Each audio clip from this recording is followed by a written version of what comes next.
N9 news కి స్వాగతం. Bulletin ముందుగా హెడ్లైన్స్ చూద్దాం. డ్రైనేజీ నిర్మాణ పనులను పరిశీలించిన రాష్ట్ర రోడ్లు మరియు భవనాల శాఖ మంత్రి. అధికారులకు పలు సూచనలు సలహాలు ఇచ్చిన మంత్రి బీసీ జనార్దన్ రెడ్డి.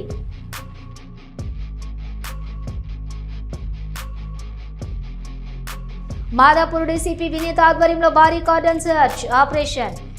పెద్ద మొత్తంలో నిషేధిత వస్తువులను స్వాధీనం చేసుకున్న పోలీసులు.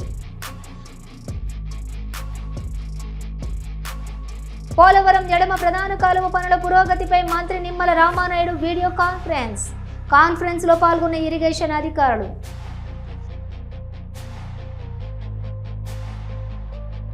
భద్రాద్రి రాములూరిని దర్శించుకున్న బీజేపీ రాష్ట్ర అధ్యక్షులు ఎన్ రామచంద్రరావు. ఆలయ మర్యాదలతో స్వాగతం పలికిన అధికారులు, వేద పండితులు. మేడారం సమ్మక్క సారలమ్మ దేవతలను దర్శించుకున్న మంత్రి సీతక్క. 2026 మేడారం మహాజాతరకు 150 కోట్లతో శాశ్వత పనులు చేపట్టడం జరుగుతుందన్న సీతక్క. అత్యంత వైభవంగా సింహాచలం శ్రీ వరాహలక్ష్మి నరసింహస్వామి వారి నిత్య కళ్యాణం. అధిక సంఖ్యలో పాల్గొన్న భక్తులు.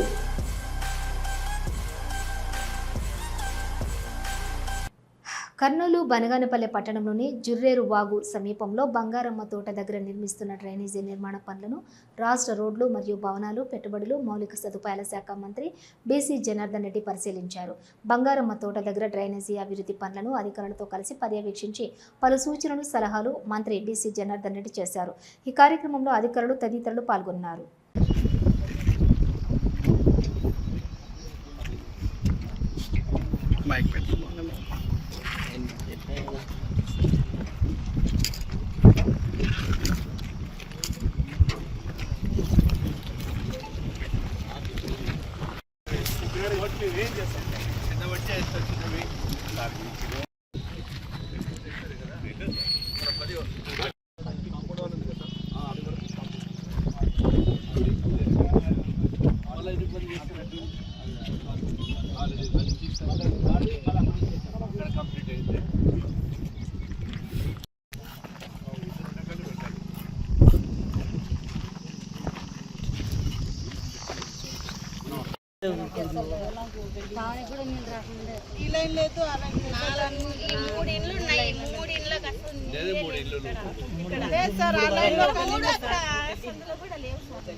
అర్జెంట్ ఈరోజు పంపించేసి ముందు స్ట్రీట్ లైట్ ఈ 2 లైన్లో ఏమవుతుందో చూసి లైట్లు వేసి కార్నర్ కూడా ఏమవుతుంది లైట్లు ఒకటి చూస్తున్నది मैडम में मालूम मेरे को गुजरात से पोस्टल में काम करता था సాయి ఈ బీవీ సుబ్బారెడ్డి ఫంక్షన్ హాల్ పెట్టుకొని ఇప్పుడు కొత్తది మంది వర్క్ జరుగుతూ ఉంది ఇక్కడ కాలువలు ఆ ఎదురుగా 2 లైన్లలో వాటర్ లేదు. నువ్వు వచ్చి చెక్ చేసుకొని ఎక్కడి నుంచి ప్రొవిజన్ ఉందో చూసుకొని నాకు ఎస్టిమేషన్ వేసి ఇవ్వండి. ఇక్కడ వచ్చే మురళి చెప్తాడు. ఇప్పుడు జస్ట్ ఆ ఫంక్షన్ హాల్ పక్కనే ఒక సన్న సందు ఉంది, ఒకటి 3-4 ఇళ్ళు ఉన్నాయి. అవతల ఇంకొక రో ఉంది. ఈడ వాడు మధురెడ్డి ఉంటాడు. ఎవరు నువ్వేనా రెడ్డి ఉంటున్నది? మన స్పేర్ పార్ట్స్ మధురెడ్డిలో కాలువలు వేస్తున్నాడు. వాడు చూపిస్తాడు నీకు ఇవి 2 ఇక్కడ లోకల్గా వెళ్ళవి. ఆ 2 కాలనీలకు వాటరు మీరే చూసుకుంటున్నారు కదా. ఇప్పుడంతా పనేపల్లి టౌన్ మీరే చూసుకోండి. లైట్లది ఇక్కడ మన సతీష్కి చెప్పేస్తాను. మాదాపూర్ పోలీస్ స్టేషన్ పరిధిలోని సిద్దిక్ నగర్లో మాదాపూర్ డీసీపీ వినీత్ ఆధ్వర్యంలో నిర్వహించిన భారీ కార్డినెన్స్ సర్చ్ ఆపరేషన్లో ఒక దొంగను పోలీసులు అదుపులోకి తీసుకున్నారు. ఈ ఆపరేషన్లో సుమారుగా 300 మంది పోలీస్ సిబ్బంది పాల్గొన్నారు.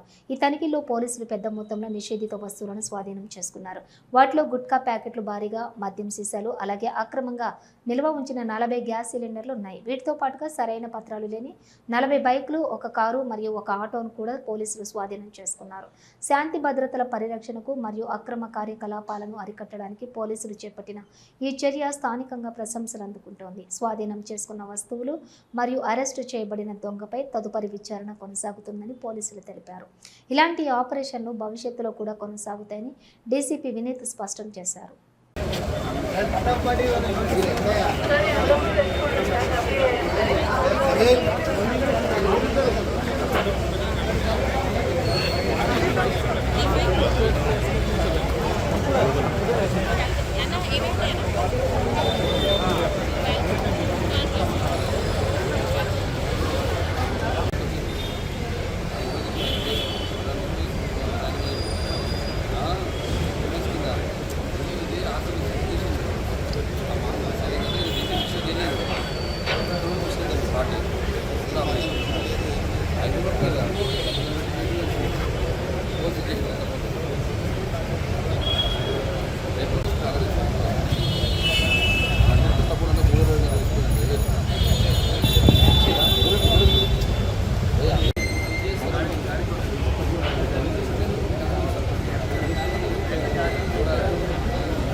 సార్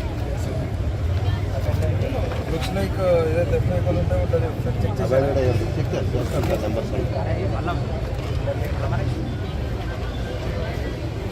భూపాలపల్లి జిల్లాలో మావోయిస్టులకు వ్యతిరేకంగా పోస్టర్లు వెలిశాయి.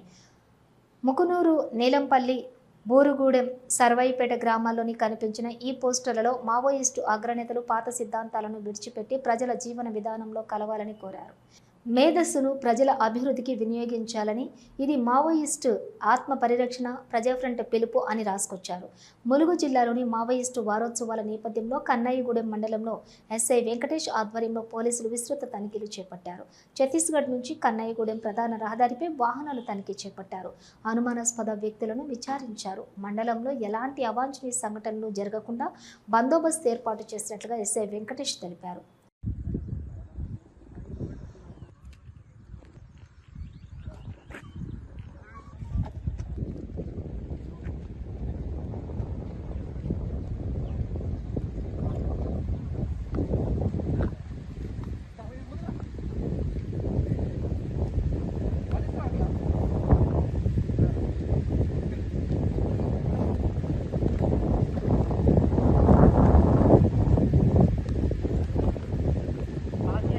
భూపాలపల్లి జిల్లా గణపురం మండలంలోని Mahatma Jyotirao Phule model school, junior college, Kasturba Gandhi school ప్రాథమిక ఆరోగ్య కేంద్రాన్ని భూపాలపల్లి మాజీ ఎమ్మెల్యే గండ్ర వెంకట రమణారెడ్డి, వరంగల్ జిల్లా జెడ్పీ మాజీ చైర్పర్సన్, భూపాలపల్లి జిల్లా బీఆర్ఎస్ పార్టీ అధ్యక్షురాలు గండ్ర జ్యోతి సందర్శించారు.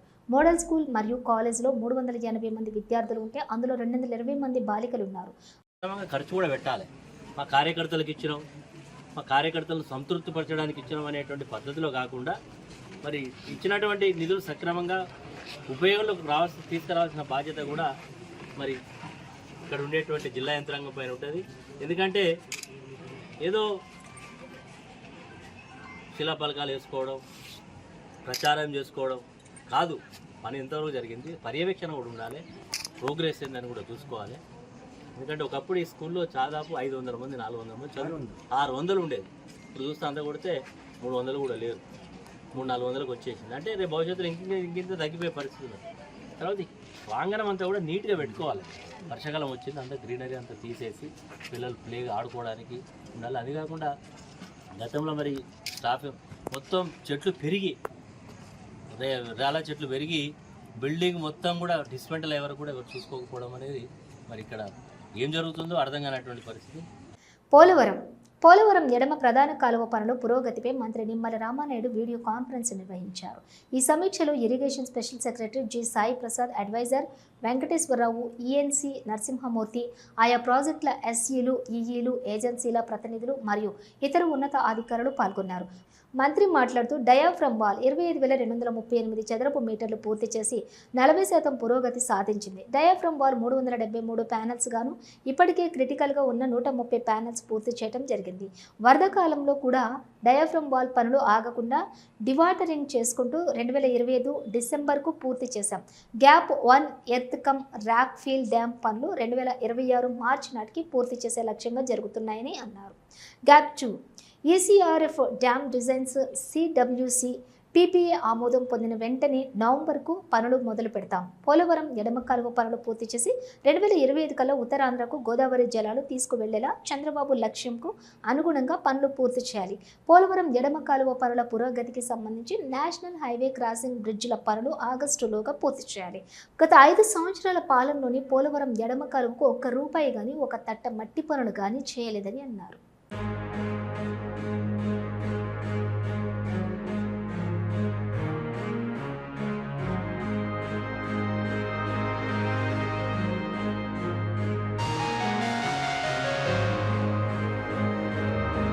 గొర్రెల స్కామ్ కేసు విచారణలో ఎన్ఫోర్స్మెంట్ డైరెక్టరేట్ దూకుడుగా ముందుకెళ్తోంది.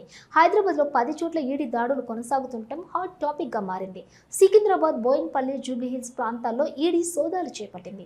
బీఆర్ఎస్ ప్రభుత్వ హయాంలోని గొర్రెల పంపిణీలో 700 కోట్ల అవినీతి జరిగిందనే ఆరోపణలతో గతంలో ఏసీబీ కేసు నమోదు చేసింది.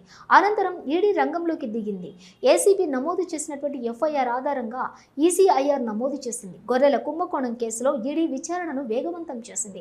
ఈ స్కామ్ విలువ సుమారుగా 700 కోట్ల వరకు ఉంటుందని అవినీతి నిరోధక శాఖ దర్యాప్తులో వెల్లడైంది. ఈ కేసులో పెద్ద ఎత్తున డబ్బు చేతులు మారటం, ఇతర రాష్ట్రాలకు లింకులు ఉన్నాయనే ఆరోపణలు కూడా రావడంతో ఈడీ రంగంలోకి దిగింది. అందుకే మనీ లాండరింగ్ కేసుగా ఈ విచారణకు స్వీకరించింది. ఇప్పటికే ఈడీ అధికారులు గొర్రెల స్కీమ్కు సంబంధించినటువంటి పూర్తి వివరాలను కలెక్ట్ చేశారు. అయితే గొర్రెల పంపిణీ విధి విధానాలు, ప్రభుత్వ నిధుల చెల్లింపులకు సంబంధించినటువంటి వివరాలను సేకరించే పనిలో పడ్డారు. అన్నదాత సుఖీభవ పీఎం కిసాన్ నిధులు అర్హులైన రైతులందరికీ ఖాతాల్లో ఆగస్టు 2న జమ చేయనున్నట్లుగా రాష్ట్ర ప్రభుత్వ ప్రధాన కార్యదర్శి కె విజయానంద్ తెలిపారు. బాపట్లలో పర్యటించారు. అధికారులతో ఆయన సమీక్ష సమావేశం నిర్వహించారు.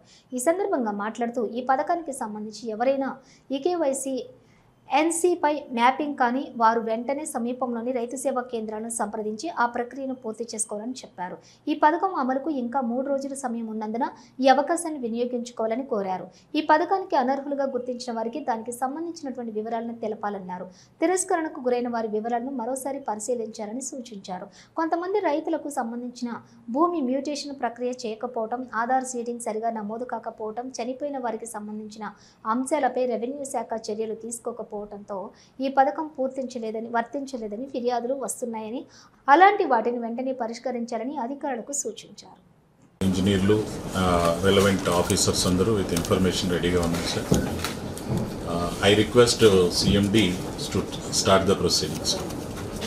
యాక్టివిటీస్ జరుగుతున్నాయో ఒకసారి క్షేత్రస్థాయిలో పరిశీలించి ఎక్కడన్నా ఏదన్నా మనం అడిషనాలిటీ ఏదైనా చేయాల్సింది ఉందా, అలాగే ఎక్కడన్నా ఫర్దర్ స్ట్రెంథెన్ చేయాల్సిన అవసరం ఉందా, లేదు మనం తీసుకున్న స్కీమ్స్ అన్నీ కరెక్ట్గా మనం అనుకున్న విధంగా జరుగుతున్నాయా లేదా, ప్లానింగ్ ఎలా ఉంది, ఇష్యూస్ ఎలా ఉన్నాయి అనేది తెలుసుకోవడం కోసం ఈ మీటింగ్ ఏర్పాటు చేయడం జరిగింది. I welcome all of you for this meeting.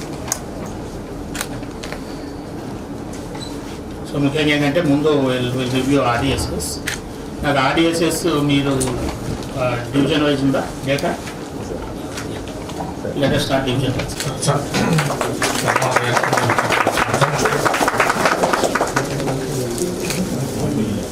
Sir ఇది వన్ నేషనల్ వన్ ప్రోడక్ట్ అని అవార్డు వచ్చింది సార్. అది చేసి ములుగు జిల్లా వాజేడు మండలం బోగతి జలపాతం సందర్శన నుంచి పర్యాటకులకు అనుమతి కల్పిస్తున్నట్లుగా జిల్లా అటవీశాఖ అధికారులు తెలిపారు. పర్యాటకులు జలపాతంలోకి దిగటం, ఈతలు కొట్టడం నిషేధమన్నారు. అటవీశాఖ అధికారుల సూచనను పాటించాలని కోరారు. కాగా ఇతర జలపాతాలకు అనుమతులు లేవని, నిబంధనలు ఉల్లంఘిస్తే చర్యలు తప్పవని హెచ్చరించారు. ములుగు జిల్లా వాజేడు మండలం చీకుపల్లి అటవీ ప్రాంతంలోని బోగత జలపాతం సందర్శకులకు అటవీశాఖ శుభవార్త చెప్పింది. జలపాతం సందర్శనకు అనుమతి కల్పిస్తున్నట్లు జిల్లా అటవీశాఖ అధికారులు తెలిపారు. కేవలం సందర్శించడం కోసమే అనుమతి కల్పిస్తున్నామని, జలపాతంలోకి దిగేందుకు ఎలాంటి అనుమతులు లేవన్నారు. ఈ విషయాన్ని పర్యాటకులు గమనించి సహకరించాలని కోరారు. బెట్టింగ్ యాప్ల ప్రమోషన్ కేసులో టాలీవుడ్ నటుడు ప్రకాష్ రాజ్కి ఈడీ నోటీసులు జారీ చేసింది. ఈ కేసులో విచారణ కోసం ఆయనను ఈడీ అధికారులు బుధవారం హాజరు కావాలని ఆదేశించారు. ఈ మేరకు ప్రకాష్ రాజ్ విచారణకు హాజరయ్యారు. కాగా ఈడీ నోటీసులు అందుకున్న వారిలో విజయ్ దేవరకొండ, రానా దగ్గుబాటి, మంచులక్ష్మి తదితరులు కూడా ఉన్నారు.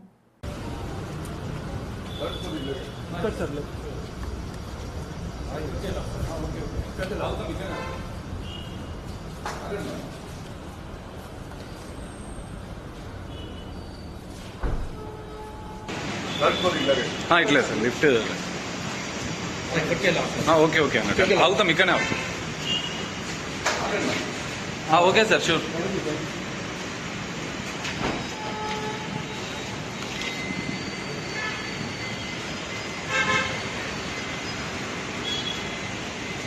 కంచన్బాగ్లోని బాబానగర్ ప్రాంతంలోని ఓ ద్విచక్ర వాహనంపై వచ్చినటువంటి ఇద్దరు దొంగలు ఇంటి ముందు పార్కింగ్ R15 వాహనం హ్యాండిల్ లాక్ పగలగొట్టి టోవింగ్ చేస్తూ పారిపోయినటువంటి ఘటన సీసీ కెమెరాలో రికార్డ్ అయింది. కంచన్బాగ్ పోలీస్ స్టేషన్లోని ఫిర్యాదు చేసిన బాధితుడు అస్లాం సిద్దికి స్థానిక బస్తీలోని సీసీ కెమెరాల్లో చూసి అవాక్కయ్యాడు. దొంగలు దర్జాగా బైక్ దొంగతనం చేసి మరొక వాహనంతో తోసుకుంటూ పోవటం చూసి అవాక్కయ్యాడు. బాధితుడు అస్లాం సిద్దికి కంచన్బాగ్ పోలీసులకు ఫిర్యాదు చేసిన బాధితుడు సీసీ కెమెరాల్లో రికార్డు పోలీసులకు అప్పగించారు.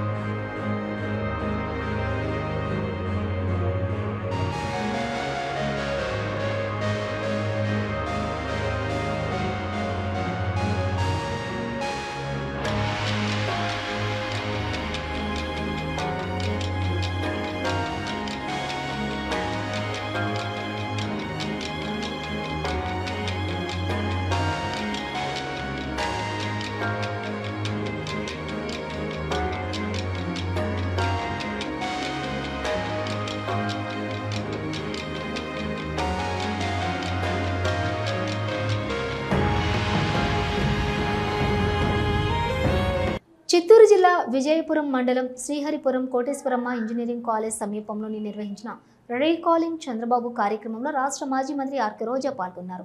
ఈ సందర్భంగా ఆమె మాట్లాడుతూ చంద్రబాబు నాయుడు ప్రభుత్వం రాకముందు ప్రతి ఆడబిడ్డ నిధి కింద ప్రతి కుటుంబానికి ప్రతి మహిళకు 15,000 ఇస్తానని హామీ ఇచ్చారని, రాష్ట్రంలో మరి అర్హులు సుమారుగా 2,75,00,000 మంది ఉన్నారని, ఒక్కొక్కరికి సంవత్సరం 3 నెలలకు గాను 15,000 చొప్పున ఇవ్వాల్సిన మొత్తం 35,000 కోట్ల రూపాయలతోటి ఆడవారికి వెన్నుపోటు చేసినటువంటి చంద్రబాబు పవన్ కళ్యాణ్ కానీ అధికారంలోకి వచ్చాక ఒక్కరికి కూడా ఇవ్వకుండానే ఆ హామీని తుడిచిపెట్టేశారని, ఇది ఆడబిడ్డలపై చేసినటువంటి పెద్ద మోసమని ఆరోపించారు.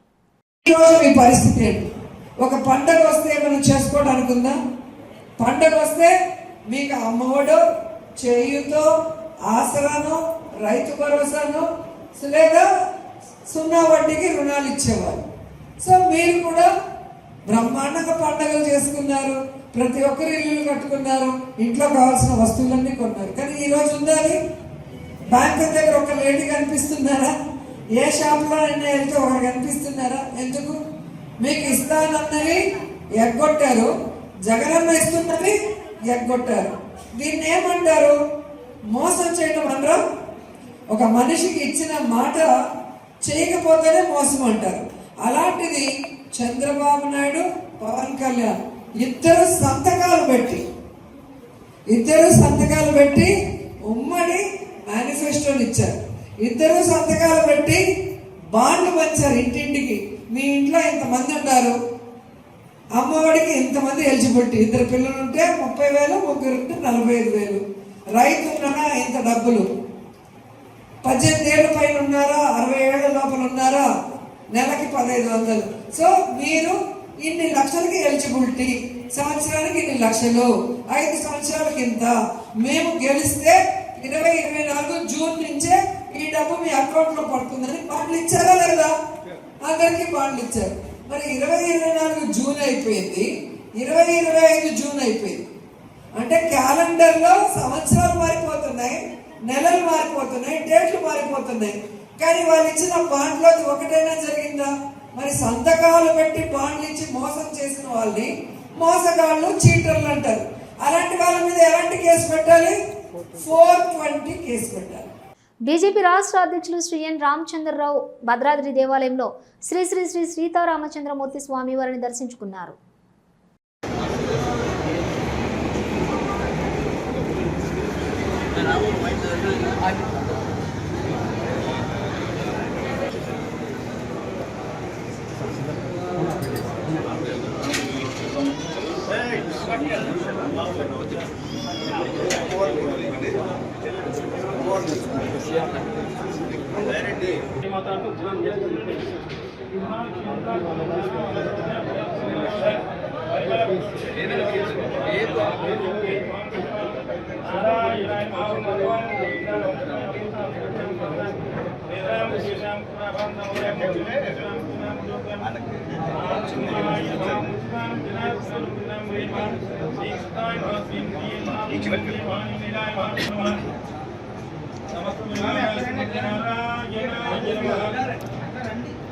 చెప్పండి. ఏతత్ సర్వం మహాలక్ష్మి దివ్య పాదారవింద అర్పితమస్తు.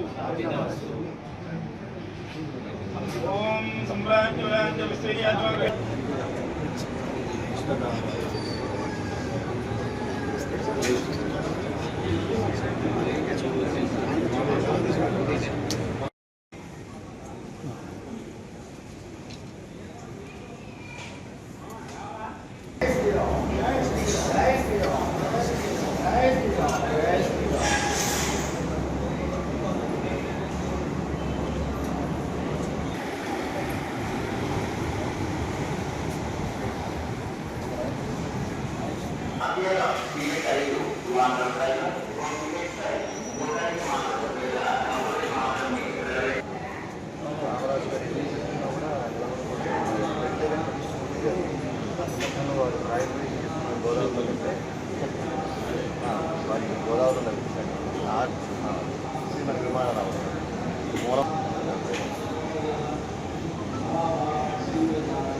లేదంటే ఇది ఒకటి తీసుకో.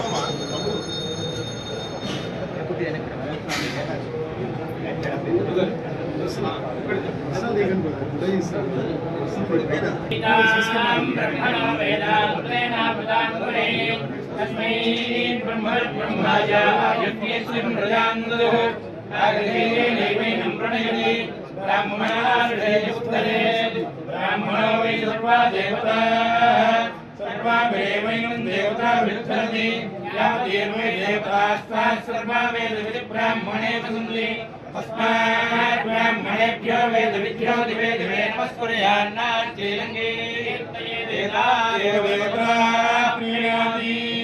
प्रजां प्रजायुषा प्रजामायुराय प्रजायुषा प्रजामायुः प्रजामायुराय प्रजामायुद्धनं धनवाय प्रजामायुद्धनं प्रजामिदेप्राजाम् आयुद्धनं धनवायुरायुद्धनं च धनवायुरायुद्धनं च धनं च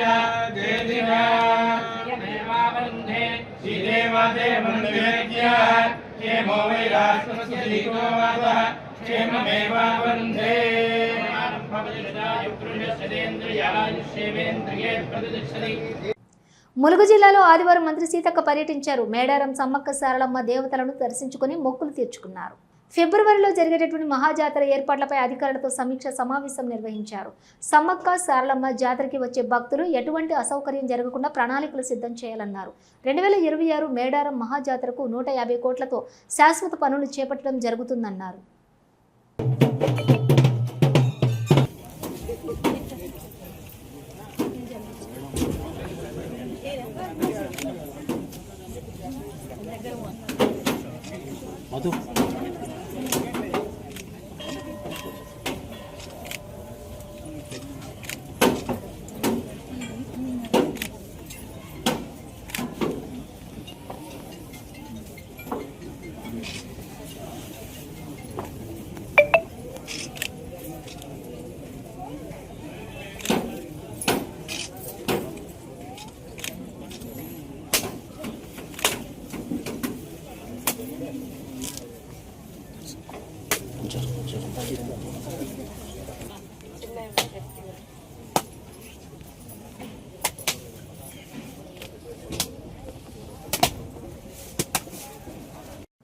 ఉత్తరాంధ్ర ఆరాధ్య దైవం ప్రముఖ పుణ్యక్షేత్రంగా విరాజిల్లుతున్నటువంటి సింహాచలం శ్రీ వరాహలక్ష్మీ నరసింహస్వామి వారి నిత్య కళ్యాణం అత్యంత వైభవంగా జరిగింది.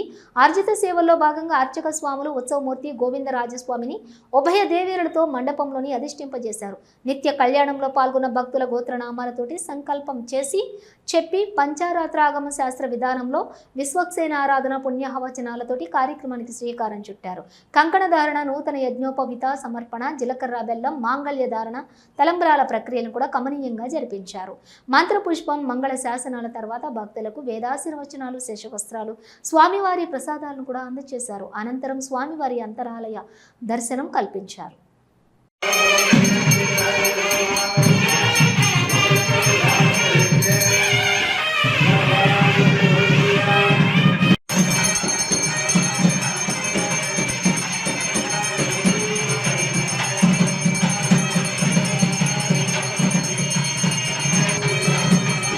ఇవి బులెటిన్ విశేషాలు. మరో బులెటిన్తో మళ్ళీ కలుద్దాం.